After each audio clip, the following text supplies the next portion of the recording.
that. Tomorrow we're going to be having a set of showcases. Our first showcase is going to be at 4 p.m. Stop by, we're going to be tuning in online, and then the other one at 7 p.m. as well. And then on Saturday, we're going to have another set of showcases, one at 1 p.m. and the other one at 7 p.m. And then on Sunday, we're going to end off with an exhibition, a special public mannequin exhibition held at Nathan Phillips Square, displaying one masterpiece of each designer who showcased that African fashion in Toronto 2021. It's going to start at 12 p.m. and it's going to end at 6 p.m. I'm going to just quickly introduce myself. My name is Yvonne, and I'm founder of the BK Scope. The BK Scope is an online platform that specializes in providing access to African business owners, service providers, and fashion businesses. Today, we're going to be talking about the future of African fashion, and I'm with a few guests tonight. I'm going to be introducing them. Son Tita is the first guest to my left. He is the CEO of BlakMaket Fair Trade Company. I'll just have him introduce himself a bit more. All right. Yes, Sam Tita, BlakMaket Fair Trade Company. We have an e-commerce platform, which is very different from anything else that is out there in the way that we offer things, products to buyers. And we also have a fulfillment component that allows designers to have us produce their work and take control of the fulfillment so that they can just focus on producing great products. And we have our fulfillment centers right on the continent of Africa. And there are strategic reasons why we did that. Amazing. Thank you. Thank you so much, Tom. It's so exciting to have you here. And to my far left, we're going to have Ms. Addai. She is a multi-award winning fashion designer. She's the founder of Kaela Kay Online and Kaela Kay Boutique. Good, Yvonne. How are you? Good. I just have you introduce yourself to our guests today. Sure. Thanks for having me. I'm Kaela Kay. I'm the founder and owner of the Toronto-based women's clothing company, Kaela Kay. Catch me online at kaelakay.com or stop by my Toronto boutique at Glen Joseph and then shop with me in person. And I just design beautiful clothing for women of today, modern women, using the African style and African price. So that's your gig. Stop by. Thank you so much, Catherine. I'm so excited to have you. And to my left as well, we have Mr. Glen Joseph. He's a serial entrepreneur and currently the co-founder and COO of BlakMaket. How are you doing today? I'm good, Yvonne. Nice being with you and sharing this experience with you guys. I'm excited. So tell us a little bit, I guess we'll just start off with you. Tell us about Clothing by Aim. Who is Glen and what is Clothing? Clothing by Aim is a concept that my partner and myself came up with about 10 years ago. Jules also is the CEO of the company. I'm the CAA of the company. My background is Caribbean. I'm an Antiguan. Jules, my partner, he's an Italian. And when we came together, we met at a job, actually, and started talking about hip-hop clothing. And that's where my background originally was from, and for promoted hip-hop. And we just started talking, and he just telling me what he does, and what I do, and from there we were partners. Yes, amazing. We're so glad to have you. So today we're going to be discussing the future of African fashion, and I'm going to encourage everyone who's tuning in, if you're tuning in from YouTube or Facebook, please join the conversation in the comments section. My first question is to Sam. So you are in charge, I would say, focus mostly on production and distribution. I would say, my question is, what do you think is lacking in the market right now? Because I know you created a space that will cater to African production and also African distributors. What would you say is lacking in this space right now? What is that, the African fashion space? Well, it's precisely that, actually. That's an excellent question. Typically, we have one of the issues we encountered with designers here when we started establishing the BlakMaket.com platform was designers they actually asked us. We just wanted to build an e-commerce engine that would allow Black folk across the world to showcase the beauty of what they create. But we found in the process that production and fulfillment was an issue. Because especially in the space that we are in Canada, the cost of labor is expensive. I mean, everything is just expensive. And the option for a lot of designers has been Asia.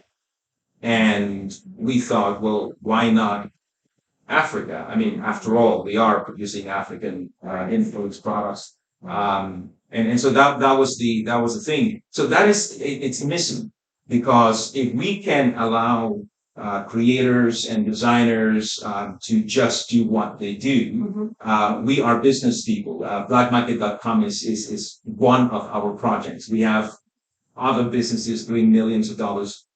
So we wanted to come in with a platform that would allow the creators to create, and we would take care of the business side of things. So That's amazing. I find that a lot of times most people actually would try the content first, and then you see them like slowly transitioning into other countries of Asia outside. What would you say that's the reason? Would you say it's too expensive? I guess create back home. And if that's the case, what would you say is like BlakMaket to remedy that situation? okay. Certainly, it has to do with industry. When you look at a market that is not as organized, there are lots of independent creators of clothing and artifacts down on the continent. But there aren't as many that are organized to produce in great quantities. Now, those who are there, they're focused on the commercial markets. They produce garments for industry, or there are designers who are big enough to have their own production facilities, and they don't really care to produce for other competitors, right? So we are a neutral entity. We're just there. We can produce just about anything. You create, as long as we have it, we have equipment that can do large numbers. Okay, perfect. And then I guess the pricing model is like similar to, because I find that a lot of people would complain a lot because they're like, I really want to, but now that you've actually taken care of the fact that it's so disorganized, you're gonna bring, that to I guess just make everything more put together, more consolidated. I think that's taking care of it. Economies of scale, that's really what it boils down to, right? If we're producing for 10, 20 different designers, then yeah, we can afford to keep the big machines running. Yes. Okay, that's actually really great feedback, and I would actually take my next question to happen because right now in that season we're thriving. Okay, but she is thriving. I don't know if you know Kaela Kay online, where have you been? But she's thriving in the Canadian marketplace. What would you say in regards to production? How has it been for you? Because we went from being online sold to being online to actually having it in store. Was that actually a problem when you started, or did you find some solution that kept you going? Was what from the production? Production, and then So I'm gonna kind of piggyback on what you said there. So my production is versus local, but the way my business started, it's really homegrown. So I started off with one seamstress. So when I started the business, it wasn't I'm going in to build this big company. It was a hobby that turned into more than a hobby, that turned into a money that really grew up. And I think because of the way the business model is set up, I just added seamstresses. And that helps in terms of productions. Our processing times are anywhere from 1 to 3 weeks. Most people understand that things are handmade. It's not made in China. It's not mass produced. And I purposely built mass produced to keep quantity small, so I don't have things sitting. And so that when people buy something, they're not worried about 10 million other people kind of wearing the same thing when they go somewhere, right? Get it now while it's hot and really fresh. So that's a model that I stick with. In terms of production, it's worked well for us that it's homegrown. I will say though that I have looked at production outside. And I did look at production back home in Ghana, and I stopped at exact same reason. I was not in the entire time we were talking because it was a bit disorganized when I landed to wanting to do that. The pricing, I thought it didn't fit. So I think you and I have to chat after this, but so right. So and then out of that I chose to keep the production in-house because the pricing model that I have eyes on. That was another thing too, right? Not being back home, Uganda, having eyes on production to ensure that everything's in place. Seamless, and what I'm paying for is what I'm getting. But here I can afford to do that. And when I opened the store in Toronto, by all means, production had to get amped up because I need more inventory now. Right? So my solution to that was just hire more seamstresses that work for me.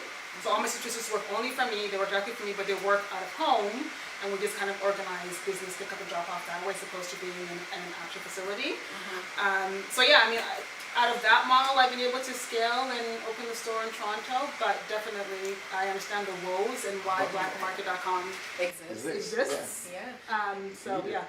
Wow, thank you. Thank you for actually sharing that, because a lot of times people see the big picture and they just want to go for that. So, and then they just either step back when they realize, okay, things are not working out. But in your story, like, you actually started with one seamstress, made it limited quantities, and then slowly, I guess, you grew and scaled when it was required. When it was required, when it was time, when it was necessary, when it made sense, when the market made sense, when the funds made sense.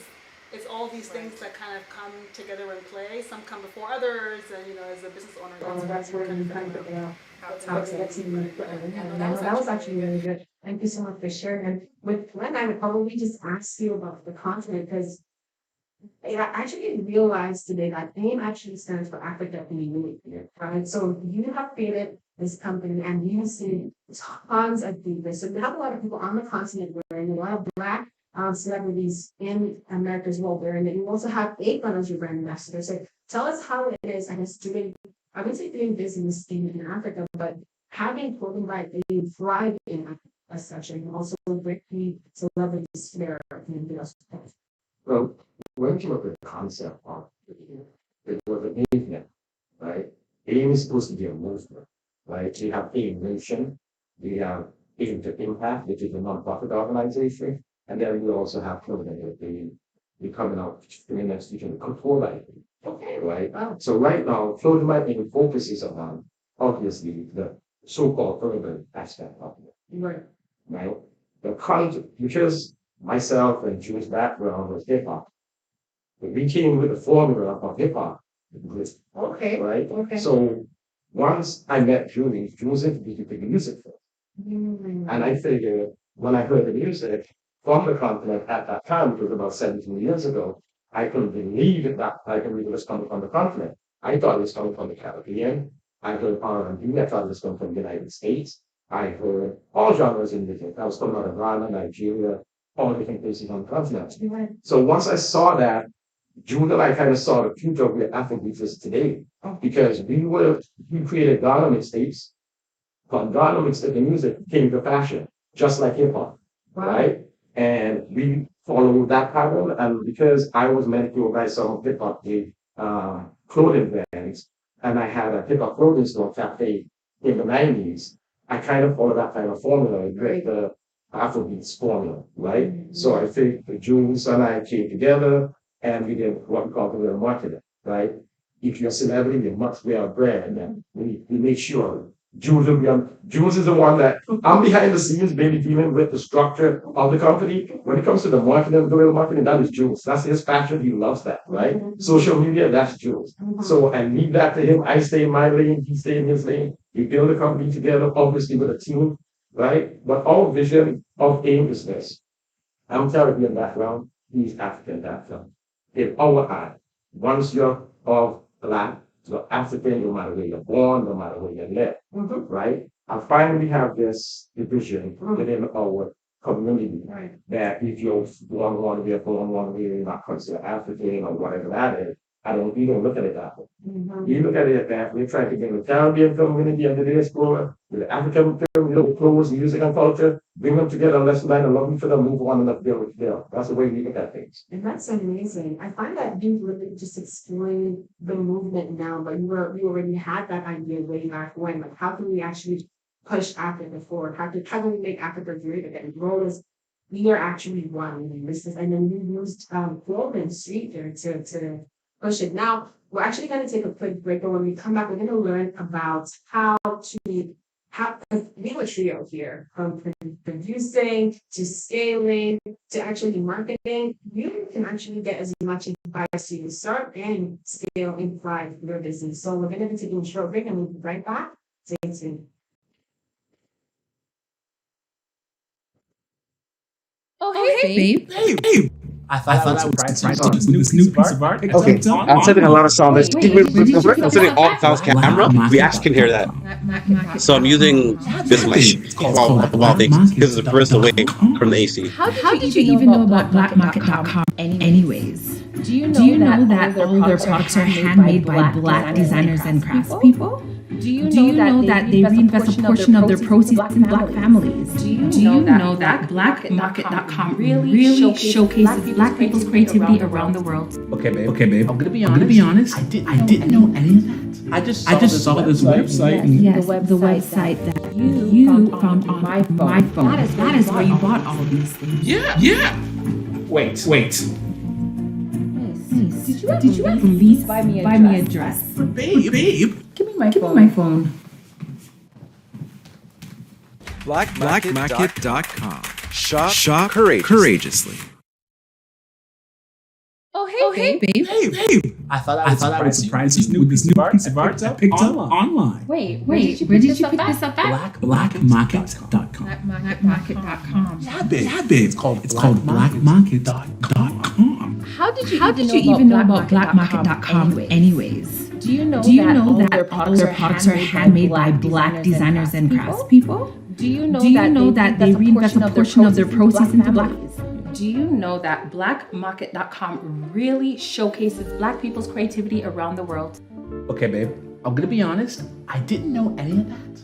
I just saw this website and Yes, the website that you found on my phone. That is where you bought all of these things. yeah. Wait. Nice. Did you at least buy me a dress? But babe. Give me my phone. BlakMaket.com. Shop courageously.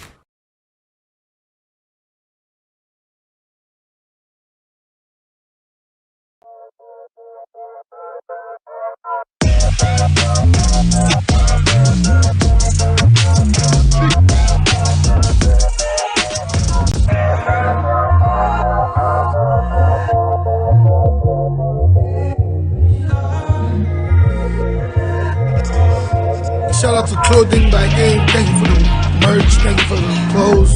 Shit's fire.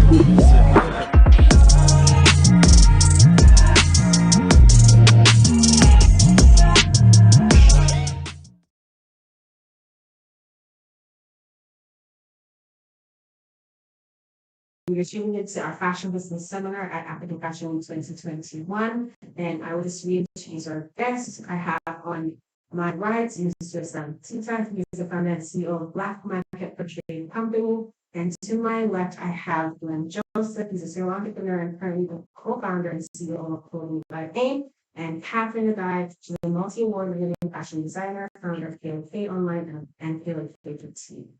Perfect. So right now, we're just going to paint a picture. So if you're a fashion designer or you're an aspiring fashion designer, you're going to want to listen. So my first question goes to Sam. So let's say, for instance, I am a fashion designer and, I just finished fashion school in Toronto. And I am of African descent, and I'm looking to actually, create my brand and make it sourced by African creators, African patrons. What do I need to do? Like, who do I need to go to first? I'm speaking to you first because I know you have the fulfillment solutions. So what would I be doing at this point?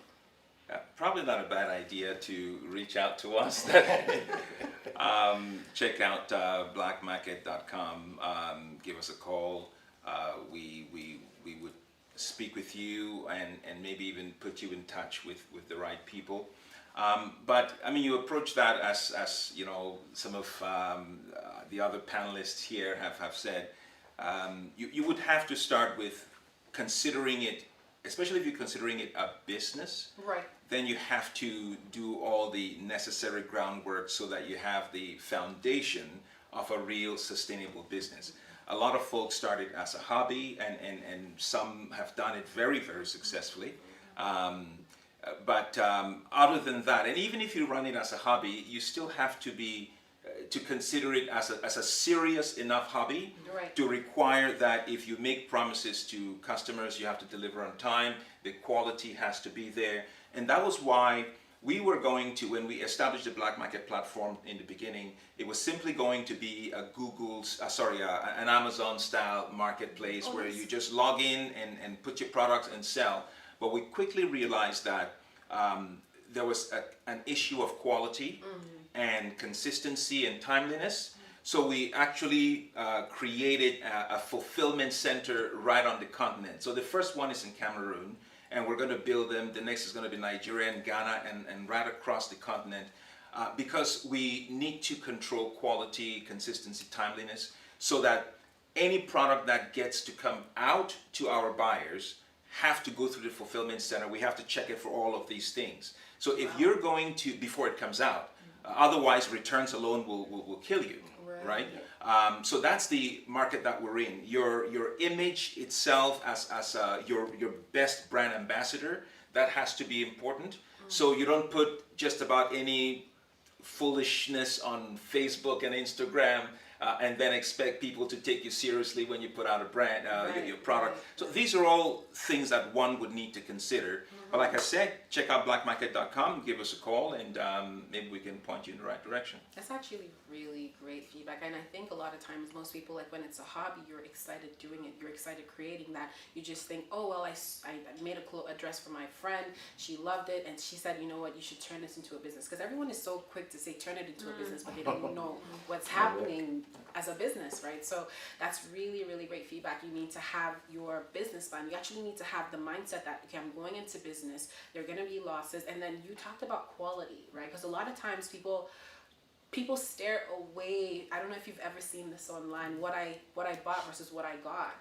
right? It's this very harsh trend where people, think that they're going to get something that's, high level quality, and then you receive it and it's really sad. So that's really, really good. So in this case, get a plan in place. And then you mentioned brand image, right? Because you're saying that most people who are African, when they show up online, they don't have a good image in place, right? So you're saying that first of all, you need to understand what it is that you're putting out there. You need to create a brand image before you think about creating, because people would only take you as serious as how you appear, right? So thank you for that. And then I would just take my next question to Ms. Catherine, because you have done an exemplary job with your brand image. From and she's an award winner, so of course you would know, people don't just win awards just because. But I want to say, first of all, congrats on keeping and sustaining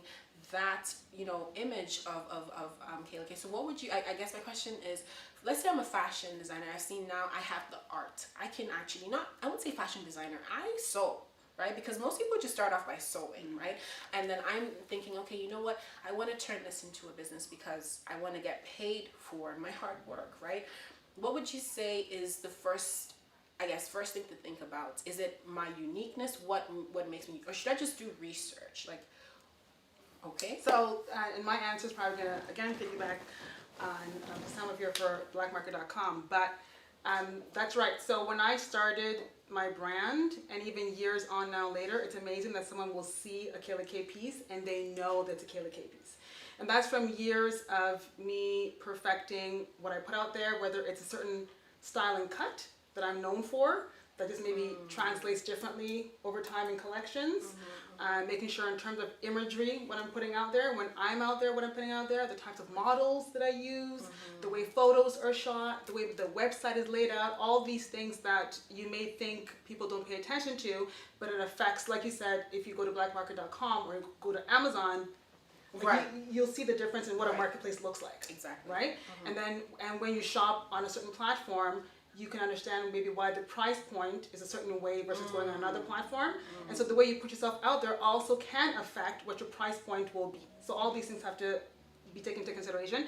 If you want to be at a certain price point, you have to look like you should be at a certain price point, right? You don't look like you should be at, $200, but your images look like it should be, your prices should be at $50. And then on top of that, once they actually get the product, it should be reflective of what they see online, what I ordered versus what I got. Just to quickly say to what Sam was saying over there, so when another advice, if I can say, when people are starting out, is to get samples made. Small run samples. So when I did my first collection, I had 5 or 6 pieces. It wasn't, a huge collection. It was small pieces that I had made, and I actually did a study with potential customers to see how they would gravitate towards these pieces. So I put them online to see what the reaction would be, and out of that actually helped me determine which pieces I think would do well, and I put those pieces into production. Wow. It also helped me to figure out women's sizing better in terms of different sizes I'm going to offer and range I'm going to offer. And then if BlakMaket.com offers this service or another company you can take your samples to make sure that the way you have the design in mind versus what you're going to be getting actually makes sense and it's producible. There are many times we have ideas in our minds, and I'll take it to my seamstress and they're like, what, either the fabric's not quite right, or the measurements, or whatever's just quite not working. And it would suck to have all these plans, and you take it to some random seamstress or something to get something made, and it doesn't come out the way you want, or doesn't translate the way that you want to. So if you can do a very small run of samples and have them professionally looked at or reviewed before you do a bigger run.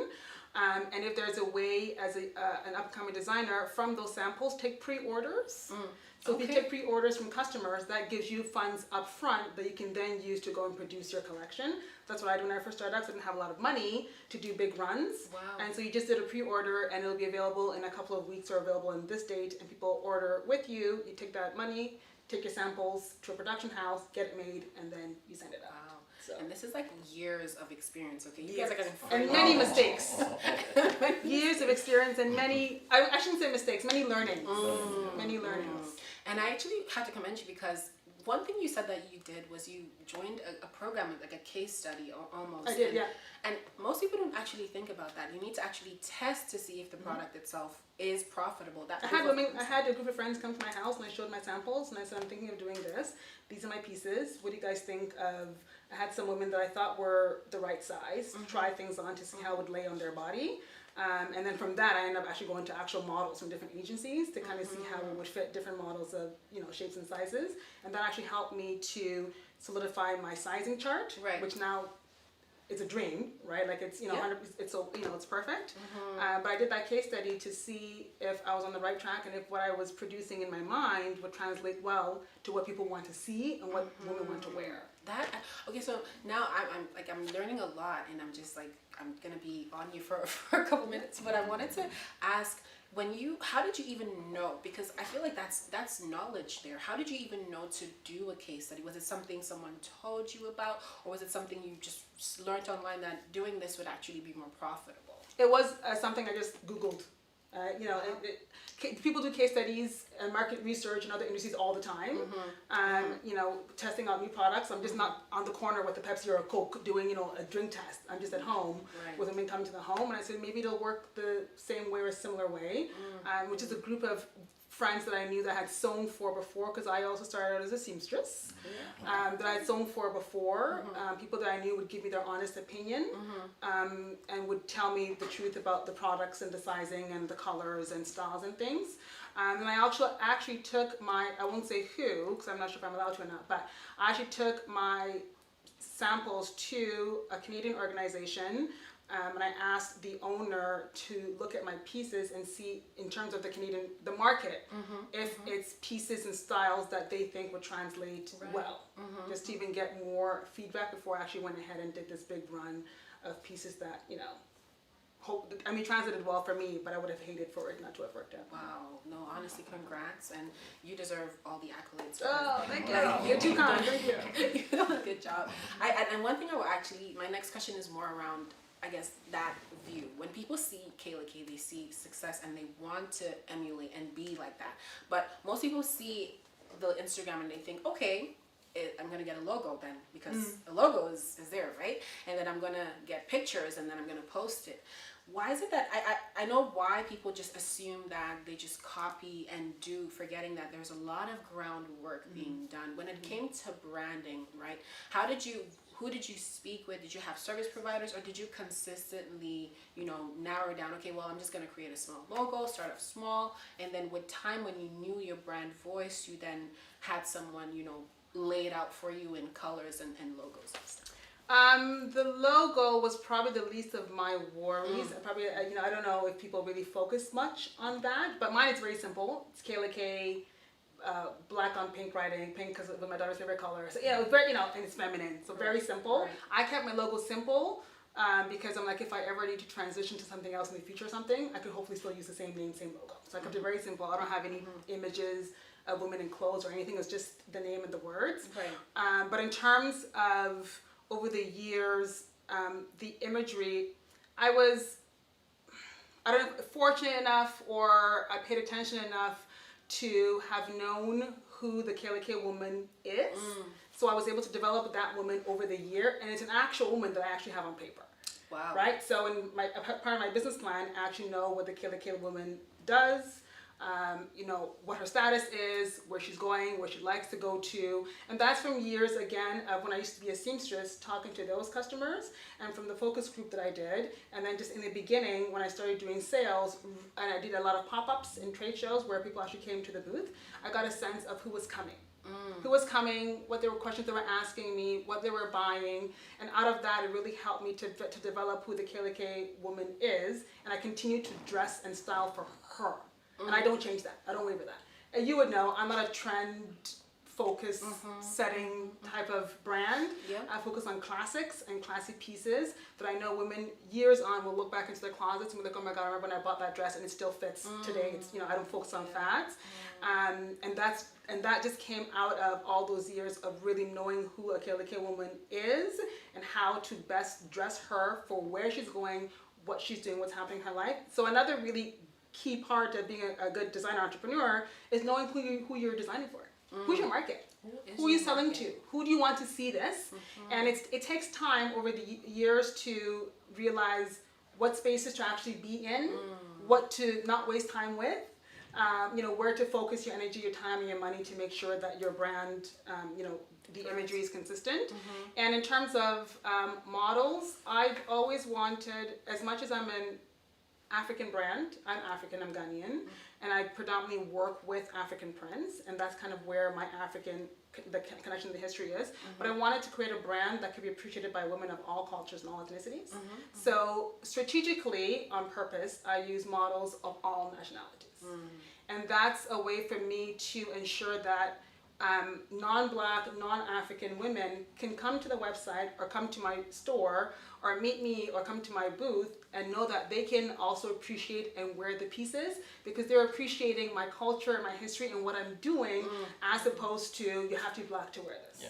Right? And that's and for better or for worse, I've gotten flack for it in the past. You know this already. But for better or for worse, it's something I've stuck by because it's ingrained in my business and I really believe in that.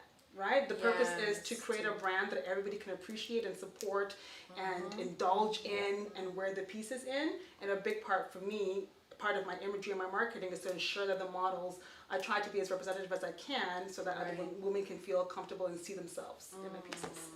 That is amazing. I feel like we just got a crash course on branding. You have to know who you are creating for, right? And one thing you had also mentioned was you just kept, styling for the Kaela Kay woman. And is she growing as well? Or you? Okay. So you have learned today, like before you actually just think, okay, let me just go and start putting money in. Let me actually understand who I'm creating for. Okay, fine. I created it for one person. They wore it. I probably started off making stuff for myself. Am I the person who I'm creating for? What do I do? Where I'm from? All of that. So thank you so much, Catherine, for sharing. For Glenn, I would actually have a question about structure. Because I know that behind the scenes, like you mentioned that Jules is the one that's out there with the marketing, but before marketing comes structure. Actually, for the backbone of every business is the structure that the business has. What would you say? I guess let's say now I have learned. I'm this fashion designer. I know where to get my items produced and fulfilled and sent to my customers. I also know what my brand image is. I know who I'm going to be creating for. Now, what do I do? What does an actual business need to pretty much start off? Like what kind of departments, or because I know marketing is one of them. Yeah, that's a very good question. Okay. From my experience and doing this business, I focus on the business, right? As Kaela said, once you know your market or your demographics, right? I mainly focus on this. The everyday running of the business. Okay. You have to make sure you do your marketing. Obviously, do your marketing so you can bring in sales. Okay. Right? But as you said, as everyone said previously, the quality of the garment is very important, right? For you to have sustainability and longevity in this business, remember, there's millions of clothing brands out there. No matter if it's African, no matter what it is, you're still competing with other brands, right? So what we need to do is find our niche markets, focus on our marketing, make sure our quality is right.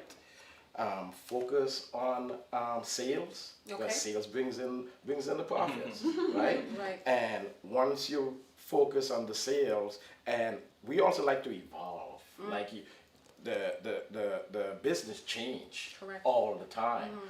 Fabrics change, right? Styles change, right? And as I said, we're building a lifestyle. We're not just building a clothing brand. We're building a lifestyle that we are going to eventually go into so many different aspects of fashion and lifestyle, your homes, furniture, etc., etc., because that's what we envisioned from a long time ago, and we're just building it step by step by step in different phases, right? Nothing happens overnight, and a lot of young designers and business think if you start today, you're supposed to be making millions of dollars tomorrow, but that's not how it works. Right. As Kaela did, she started off with a hobby. Right. And then you build bit by bit, and it becomes a business, right? Jules and I started off with just printing on T-shirts, Africa. That's what we started off with. And from there, we said, okay, let's grow his experience, my experience. Let's put them together, and we grow it that way. In regards to what I find when I mentor young designers and mentor young business entrepreneurs, is they're impatient. They're very impatient. Right? In this, when you're an entrepreneur, you have to be very patient, right? A lot of doors are going to be closed in your face. A lot of people is going to come with their ideas and try to change your ideas and your vision. You stick to your passion, you stick to your vision, and I find that there are times you're going to feel like, you know, you're not going to make it, or think you just have to keep going.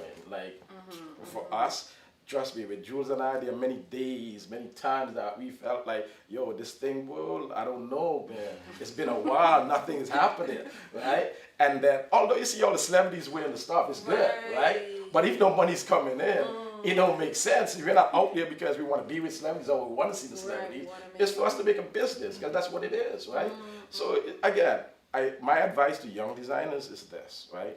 Find your demographics. Know what your quality of your material, your product is, right? And once you have that, do your marketing. Like right now, there's so many different types of marketers. Like we started off guerrilla marketing, right? Okay. We didn't start off with online and stuff like that. We started off by getting the shirt, getting whatever in the hands of somebody who has popularity to spread it to the rest of the world, right? Right. Once we did that now, we create a website. From the website, we went to social media. So as things start coming, we're going to be evolving as we go. But you have to also kind of predict where things are going and where you want to go in the future. Because when we started our business plan, I have a short-term business plan, and I have a long-term goals, right? The objectives, right? Right. And the great thing about having a business plan, and this is what I tell everybody that's in business, please have a business plan, because your business plan is where you grow from, is where you add to, is where you take off. So that's your guidance, right? You're accountable. Right? And if you don't have that business plan, you don't have a business. You're hustling. And I keep saying that to guys all the time. You don't have a business unless you start off with a proper business plan. And I just want to quickly, because I feel like you've been like spitting some gems, and I just wanted to like let everyone know. So one thing you mentioned was it's going to be hard guaranteed. So try not to be like, don't try not to have your emotions be attached because you're seeing it as a business, right? So you have to be, I guess, in this mindset of, I am building something, and when you're building something, like, you know, sometimes some blocks won't fit, you have to take stuff away. So what would you say, I guess, starting off, I know with AIM, you mentioned it's a 10-year business, and we're seeing, like, on the flip side, we're seeing, like you said, like, celebrities are wearing it. But what would you say, I guess, just starting off, like, as a business owner, you mentioned having a plan, having that marketing plan, knowing what you're going to do, predict, right? My question is more like, when it comes to building a plan, are you just saying, okay, go online, do some research, quickly put something together, or are you saying probably going to like the experts because they would sort of help you coin out what you're doing before you even go deeper into it? For my experience is I learned how to write a business plan by going through a program. There are non-profit organizations out there that help you build business, especially today. When I started, it was about 20 years ago. I went to the YMCA to show me how to build a business plan, right? But now there are many other organizations that will help you do that, right? The reason why I always suggest a business plan, and from my experience, is this. We started off, I had other businesses before this one, and a bunch of us came together and said, let's open a clothing store. We opened up the clothing store. I could tell you this, we were one of the first hip-hop clothing store in Canada to bring Sean John to Canada, right? To bring Rockaway to Canada. That's how long ago we're talking about, right? And from those experiences, hustling, right? We didn't actually have a business plan when we had the store. It was, we had a space, let's go to New York, let's go to Montreal, let's buy clothes, put them in the store, mark up the price, and sell. And we just kept on repeating. Before you knew it, it's growing, right? And as it's growing, you're wondering, okay, we didn't do much marketing. It's word of mouth, right? So then I started realizing, okay, money is going there, this is going there, nothing is structured, so we're losing money, right? So that's why I put the structure together. Once I did that, now my experiences from promoting, having a clothing store, being mentored by some of the best in the business, that experience, now getting with Jules bringing his background, we coming together, made us understand how we could grow the business, right? And although Jules and I are executive and CEOs, we still get mentored up to this day, right? I call my mentors on a monthly basis, try to get advice. Things are changing. I think that's another thing. As us who are experiencing this business, I believe in giving back to the young that's coming, or the up and coming designers. Like we have Aim to Impact, we have FAME. FAME stands for Fashion, Film, Art, Music, Education. And through that, that's where we want to mentor, that's where we want to teach, that's where we want to pass on this knowledge through that organization. And that organization helps support Sam, Kaela, African Fashion Week, because as I said, AIM is something that we wanted to bring everybody together, not just with the clothes, it's a movement. Help businesses, help everything, right? So that's the way we look at it. Perfect, that's amazing. And we're just gonna go on another short break and then we'll just invite everyone back, so stay tuned.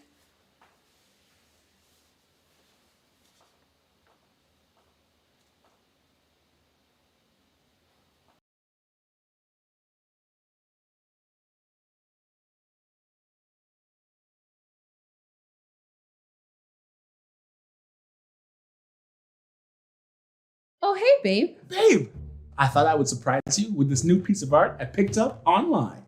Wait, where did you pick this up at? BlakMaket.com. BlakMaket.com, huh? Yeah, babe. It's called BlakMaket.com. How did you even know about BlakMaket.com anyways? Do you know that all of their products are handmade by Black designers and craftspeople? Do you know that they reinvest a portion of their proceeds into Black families? Do you know that BlakMaket.com really showcases Black people's creativity around the world? Okay, babe, I'm gonna be honest, I didn't know any of that. I just saw this website and... Yes, the website that you found on my phone. That is where you bought all these things. Yeah! Wait. Nice. Did you at least buy my dress? But babe... Give me my phone. BlakMaket.com. Shop courageously.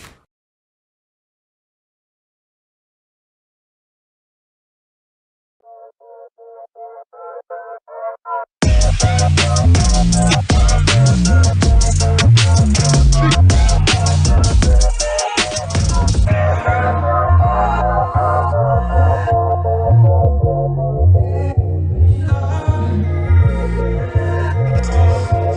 out to Clothing by AIM. Thank you for the merch. Thank you for the clothes. Shit's fire.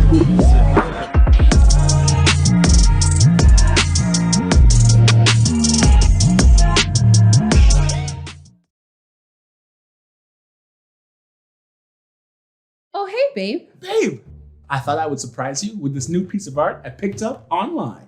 Wait, where did you pick this up at? BlakMaket.com. BlakMaket.com, huh? Yeah, babe. It's called BlakMaket.com.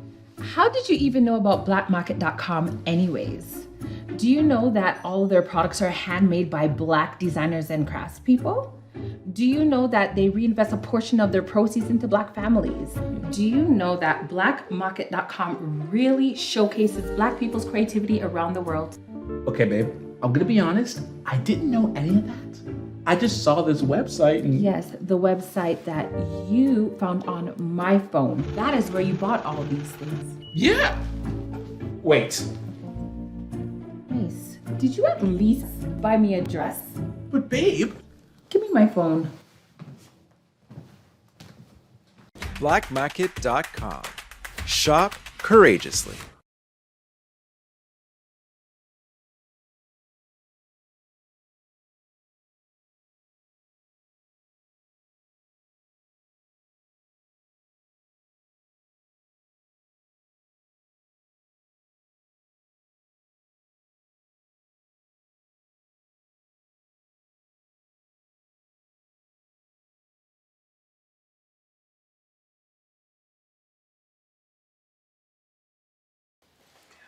And we are back.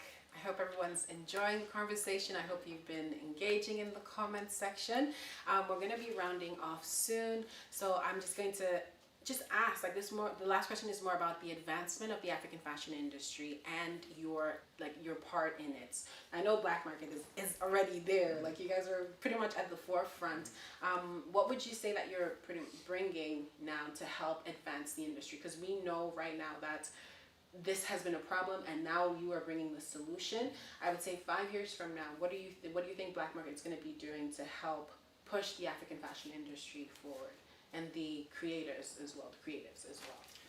Well, we really, most of our work is leveraging the work of great designers like Catherine and the AIM brand.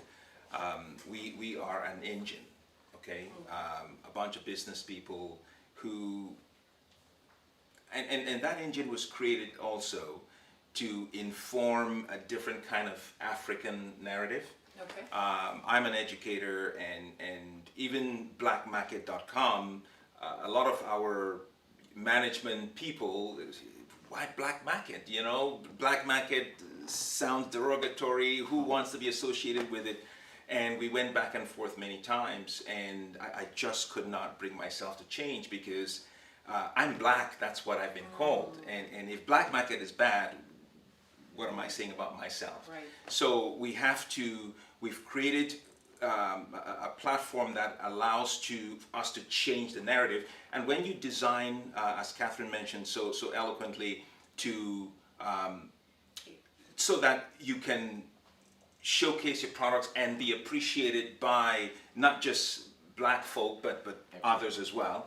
Some of our greatest patrons are actually non-Blacks, right?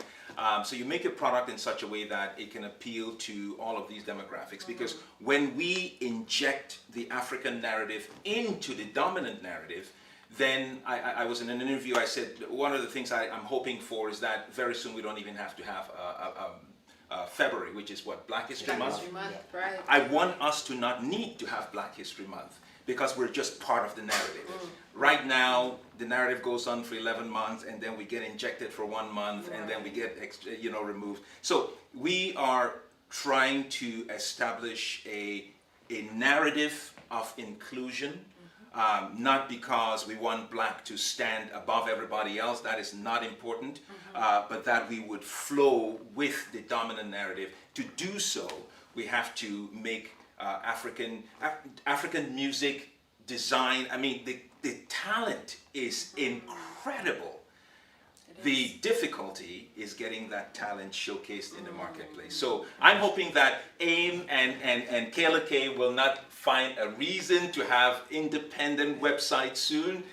Even if they do, that they would come on BlakMaket.com, because we've created this awesome place that blacks on anywhere in the world, North America, there's a huge black population in Brazil. I don't know if you know, they probably have a larger black population in Brazil than in the United States, okay? We want to leverage all of that creativity and bring it and showcase it to the world. That is amazing. That is amazing. I was gonna actually wait, but I was gonna ask, what if you had one ask for the community, for the African community, the Caribbean community, black people as a whole, if you had one ask, what would that be? Because I know right now that we've known that we are divided more than unified. So what would you say would be your one ask for the African community, just for BlakMaket to thrive? The one ask would probably just be give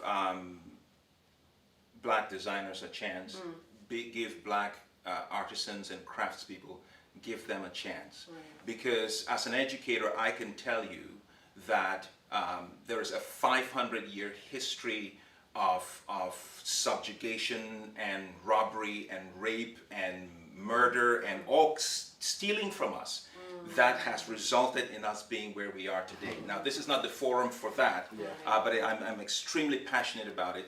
So there is all of that. So even the division you see within the black community, don't blame black people for being disunited in a lot of cases. It goes back to 500 years of history. It was intentional. It's simply manifesting now, but it was intentional. So if I were to speak as an educator, I would even go before preceding any of the patronage of black artisans and designers. I would say educate yourself, because we've been lied to, we've been mistreated. We were raped, we were pillaged, we were stolen from, and yet Africa is the poorest continent in the world, even though all of the great nations in the world are down there siphoning stuff. We were told we are worth nothing. So how is it that the world is so interested in Africa, and yet Africa is worth nothing, right? So if we educate ourselves and learn the truth about who we really are as a people, the history, the culture, the resources, we control right now 35% of all of the world's natural resources. Wow. How can we be poor? Coltan is made in 95% of it comes from Africa. It's in every cell phone, every computer. One supplier. How can we be poor? So go back, educate yourself. You begin to appreciate who you are, and then throw yourself into products. And I love what you're doing, Catherine, in the sense that, see, this is African. I want to go to work in this. I want to preach in this. I want to teach in this. I want to be in public in this, so that people know that, that there's good stuff coming out of Africa. Wow. I should stop here. Can I just add to what you just said in regards to... See, I'm sweating already. No, but you touched on a lot of stuff that what we need to touch on when you say educate ourselves, right? Because Africa in me stands for Africa in me. Everyone knows history. Man originated where? On the continent. So as you said, your brand is for everybody, right? So when we thought about Africa in me, it wasn't just about black people.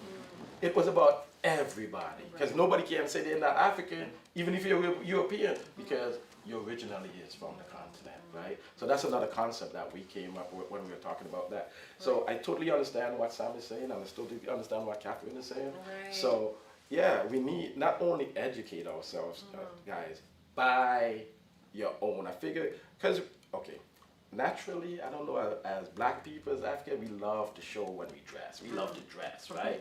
So, and we also like to buy expensive stuff, right? So we'd go and buy the expensive brands, I won't name any, right? And then they look at the brands such as our brands, right? And they look at them and prefer to go buy the expensive brand, not understanding, if they know the business of how this industry works, the same manufacturers that makes the expensive brands are same manufacturers that we use. Right? A lot of people don't understand that. All they do is just change labels on a lot of the fabrics and a lot of the styles and change numbers. That's it. Right? So the quality is the same quality if you're interested in getting good quality. So I encourage us to, here's another thing. If you listen to like Didi and all those other guys talk to you, I was in this game over 30 years now, right? Europeans and Americans follow black culture, hip hop culture. Afrobeats is coming. It's here now. You're going to see they start following African culture. I hear it in They will. Starbucks and everywhere. It's going to happen, guys, right? Because that's what we do. Our people are trendsetters. Our people are inventors. And we just have to realize that. We are the original people who are the inventors, who are the entrepreneurs, who are the ones that form cities, right? People don't understand the cities, the way cities are structured in this world. Started in the continent. And I like to just quickly interject because I feel like you're answering all the questions. I'm just going to get the question in there. But my question to you, because I've heard you've created a number of companies that focus on positively impacting the African youth, the African man, the African woman. And you mentioned fame as well. So my question is Sam ended off with educate yourself. And I know that that's one of your core values, like you want everyone to be educated. That's one of them. What would you say, I know you've probably answered half of it, but what would you say then is 5 years from now with fame in effect, educating and pouring back into the youth, because the youth is pretty much growing to who the future is going to be. What does that look like? How is that going to happen? What do you foresee happening? And you can end off with your one ask. You already gave it, buy Black, okay? But what would you say 5 years from now fame is going to add to positively impacting Black communities? Aim to impact the non-profit organization of our company. What we're focusing on, as I said, education, giving back to the community. Our vision is to build a private art school called AIM Academy in Ghana. Amazing. That's the bigger vision of what we want to do. Now, I have 5 children. Most of my children are arts oriented. When I was in school, I was kind of arts oriented, history oriented. So certain classes and certain things that I was taking, they make it sound like if I wasn't smart enough to do those things. Meanwhile, we're just learning differently, right?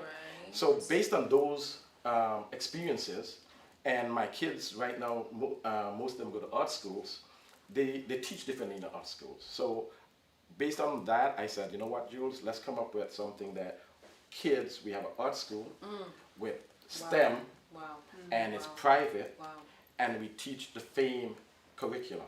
As I said, we teach the fashion, the business of fashion, the business of art, the business of music, and that's what we plan on doing. And then also bring STEM, because everything else is technology, right? And once you put technology with everything else, it evolves and it grows, and many other different aspects of companies, ideas will grow from that. Not just in the fashion and entertainment industry, but who knows, right? So that's the passion, and that's where we going. Like I told, our company, I said, guys, our legacy is not about the entertainment. It's not about the celebrities. It's about that school. It's about what we do every day. Like this summer, we did the fame program. What we did is going to be in on October 22nd and 23rd. We also do African Music Week. Nice, oh yes. During African Music Week this year, you guys will see our fame program, what we did. We did a song from scratch with the kids. We also shoot a music video. So that will be coming out very soon. And we'll show that during African Music Week this year. And as we go into the next few semesters, we're going to be teaming up with Afro Center for the Arts, who does African Fashion Week, and let them team up and collaborate and do the fashion aspect of the program with them. And then we also have team up with artists that we do arts galleries and have experts come in and teach how to do street art, fine arts, etc., etc. So that's the main thing that we're trying to push: education, other than just doing other business. Wow, I wish I could clap, but I know the sound is very sensitive in here. But that's actually really good. Thank you actually for thinking, because you are seeing the future, and I think you've had a thing for that, way back when you saw what is happening now. But you have seen that the arts is the next thing that people are investing in. Right? People are saying, okay, you know what, I remember going to Starbucks and I was hearing, was it, you don't need no, okay, sorry. But you hear the songs and I'm like, oh wow, like we are everywhere. I was about to say, oh, that's Nigeria. Yeah. And the funny thing, we've been listening to Wizkid now for years, and now everybody's thinking Wizkid just dropped on the face of the earth. You know what I mean? And I think what you've seen now is a lot of artists are now African, right? Yeah. And then they're actually going up there. You're saying, you know what, let us teach you the business before you get there. You are creative, you know how to create, because most times people don't know they're artists and siphoned. Yeah. It's taken, pretty much sold, and then they're more of just creating and not really getting as much out of it. But if you teach them the business, they would understand when people start speaking to them, say, hey, we believe in your music. Well, what are you bringing to the table? Yeah. Because they now have that understanding. So great job, and we're looking forward to celebrating with you. And Fame opens fully in Ghana, right? Yeah. We're hoping to do the AIM Academy in Ghana with the Fame curriculum. That's amazing. So for the next few years, what we want to do is do different fundraising, get the word out there.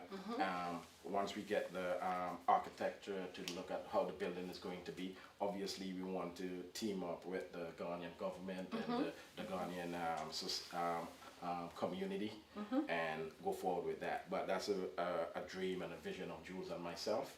And hopefully we could make Jules president of Ghana someday. So that's another thing we're working on. And he loved that, so yeah. Wow, thank you so much.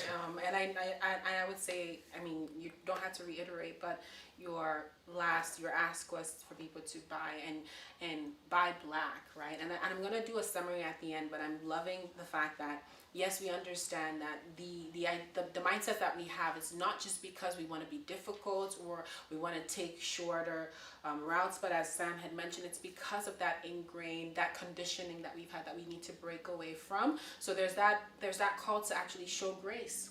Try to show more grace to black artisans, black creatives, because they're coming from a place where they're already being like scrutinized, like looked at. So just be when you're criticizing, just be intentional about it. Don't just do it because everybody does it. Oh, I already know. And I think that's why it's good to have conversations like this. We need to change the narrative. African businesses are not black. They're not bad businesses. They are actually great business owners, but we need to change the mindset. We need to work towards changing the narrative, and that involves conversations like this. People like yourself who are actually working towards changing that. So the movement is happening, but it's not just like a hashtag, but it's actually happening. So thank you. And then I'll end off with Miss Catherine. Everyone's creating pretty much for black businesses right now. Black businesses, everyone is investing in black businesses right now. And I do see that your business is thriving. You have a brick and mortar. What would you say the future looks like for Kaela Kay online boutique? Well, boutique, because I do know the online and the boutique. But what would you say the future looks like for you? Are you thinking of expanding and also taking the resources that we have now, taking Sam coming into the picture, taking the drive that we have to push African and black businesses forward? 5 years from now, what do you think Kaela Kay is going to look like? Oh, 5 years. Can I share that? No, I'm kidding. A lot of great things, and 5 years probably come in a blink. We probably plan like 10 years ahead because, as far ahead as you can. So like you said, I do have a store in Toronto, and it's going on 2 years now. A better half of that spent in the pandemic. It's okay. It's okay. As a business owner, you learn to pivot and you move and you go online and you resources and all those things.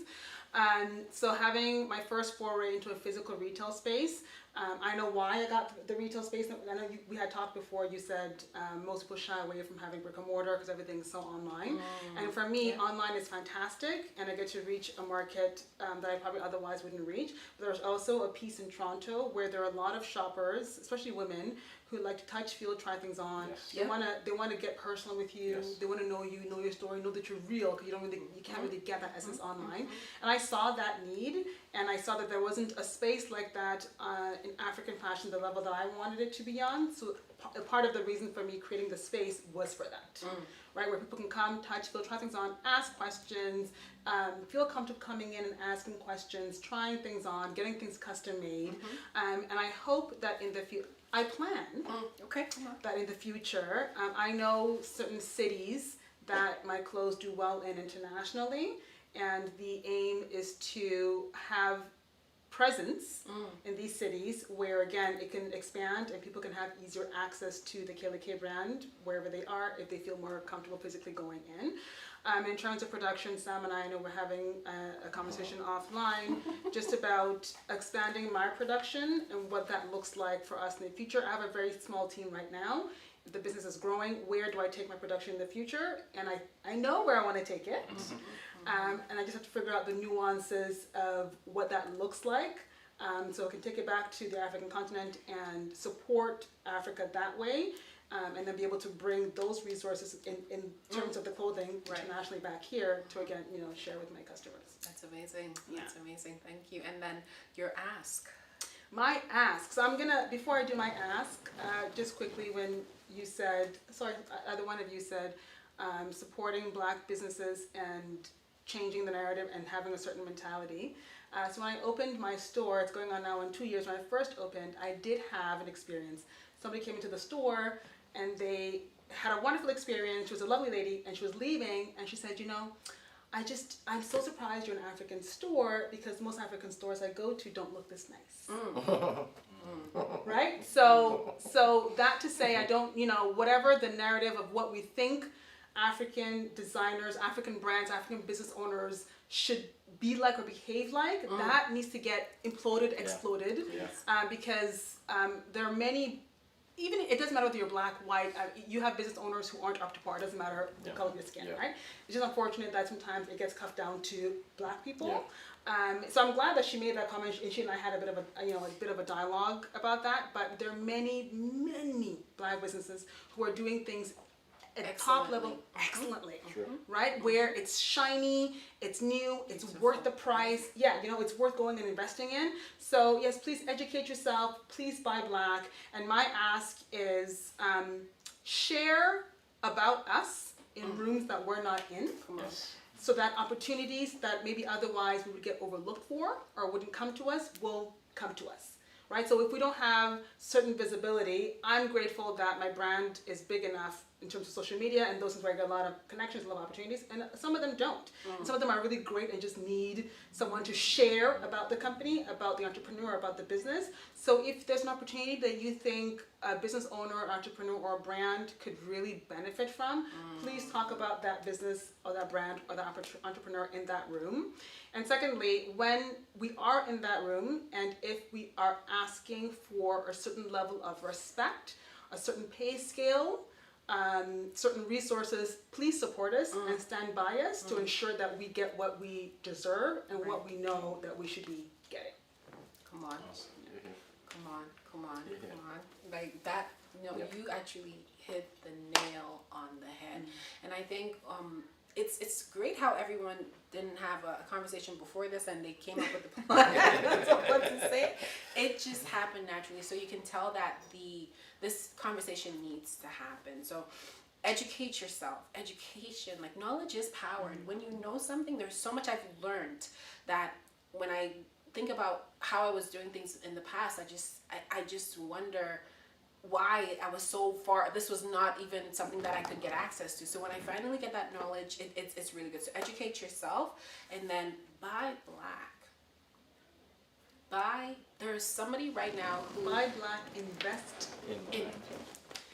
invest in Black as well, and then also speak about Black businesses in that positive light, and also in those rooms, because sometimes we are tone deaf to it.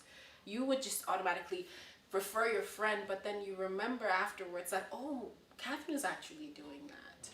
But the first instinct should be, who can I put forward that's in the community that's doing an amazing job, right? Because we understand that we need to catch up, and then we're able to accomplish moving forward by ourselves. We have the power to do so. So I'm very, very thankful for this conversation. And do we have any last words? Because I just, wow. Well, for me is, guys, go visit clothingbyAIM.com. Also our Instagram. Also go to www.africanmusicweek.ca. We are going to be doing our, it's going to be both virtual and in person. That will be October 22nd and October 23rd. So check us out on those platforms. And also thank you guys very much. Thank African Fashion Week for having us. And a pleasure being here, guys. Thank you so much. And how about you, Miss Catherine? Well, I mean, if you're doing it, I'll do it. I'll plug too. Stop by my Toronto boutique, 857 Wilson Avenue. Come in and shop with us physically in person. Get things custom made. We do that as well. New collection dropping at the end of this month for the fall. If you can, shop online at kaelakay.com.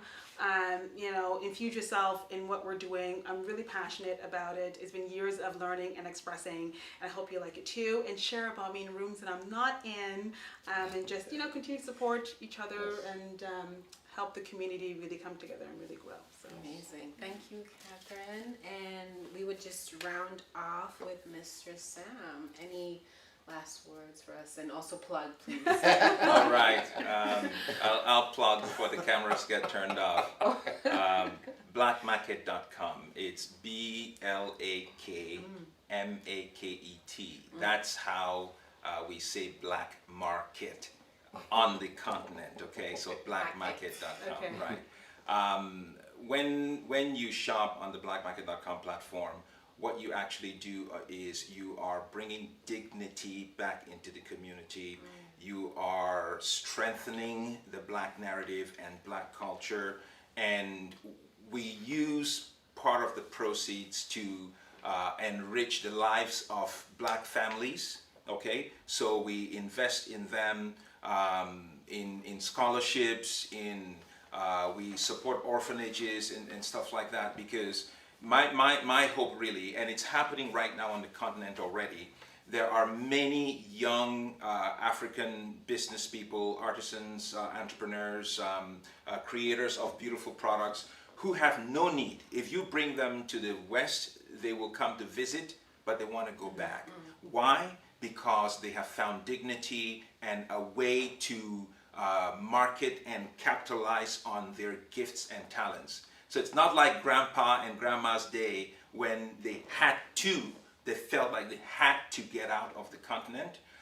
So in so doing, they are building, there's amazing things going on the continent of Africa. I have seen amazing things. And when you shop on the BlakMaket.com platform, you help to support that, all right? So yeah, you bring dignity back to the people. Thank you so much. Africa Fashion Week, and it's just been a pleasure. I am more excited meeting you guys, than anything else. So that just tells you. There are a lot of gems that a lot of folks don't know about, and a platform like this is awesome. So thank you all so much. Thank you for a fabulous job too, right? Thank you. Thank you very much. When you said you met them, I was like, wow, I'm not saying. No, thank you honestly for sharing. And I love what you had mentioned about just that dignity we need to pour back into our community that way. Thank you everyone for tuning in. Thank you for joining this conversation. If you loved it, let us know, drop a comment, and we're gonna be having some more shows. I'm just gonna remind you what's happening throughout the week. We just finished off our seminar, our fashion business seminar. You may, if you're just joining us, you definitely wanna rewatch this, guaranteed. And then at 7 p.m. we're gonna be having our student designer competition. It's gonna be hosted by AFWT stylist and creative director Brenda Foreman. and award winner designer Kaela Kay. So look forward to that 7 p.m. on YouTube and on Facebook. Tomorrow we're going to be having very eccentric fashion showcases, and it's going to be live again on YouTube. One is going to be at 4 p.m. and the other one at 7 p.m. And then on Saturday we're going to have one at 1 p.m. and the other at 7 p.m. as well. And then if you are in the city, please join us on Sunday at Nathan Phillips Square. We're going to be having a special public mannequin exhibition, and we're going to display one masterpiece.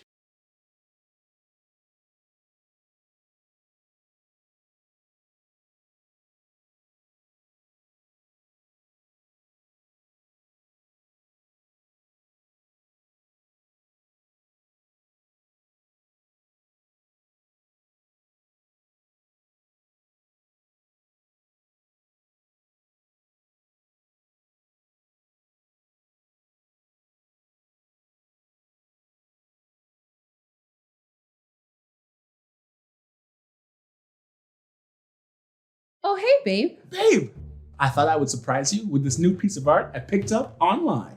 Wait, where did you pick this up at? BlakMaket.com. BlakMaket.com, huh? Yeah, babe. It's called BlakMaket.com. How did you even know about BlakMaket.com anyways? Do you know that all of their products are handmade by Black designers and craftspeople? Do you know that they reinvest a portion of their proceeds into Black families? Do you know that BlakMaket.com really showcases Black people's creativity around the world? Okay, babe. I'm gonna be honest. I didn't know any of that. I just saw this website and... Yes, the website that you found on my phone. That is where you bought all these things. Yeah! Wait. Nice. Did you at least buy me a dress? But babe... Give me my phone. BlakMaket.com. Shop courageously.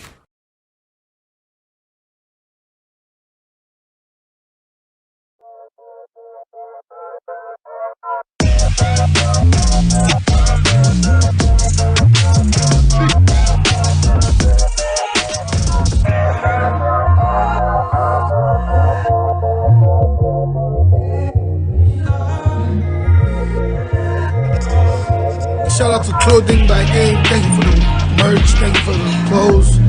Shit's fire.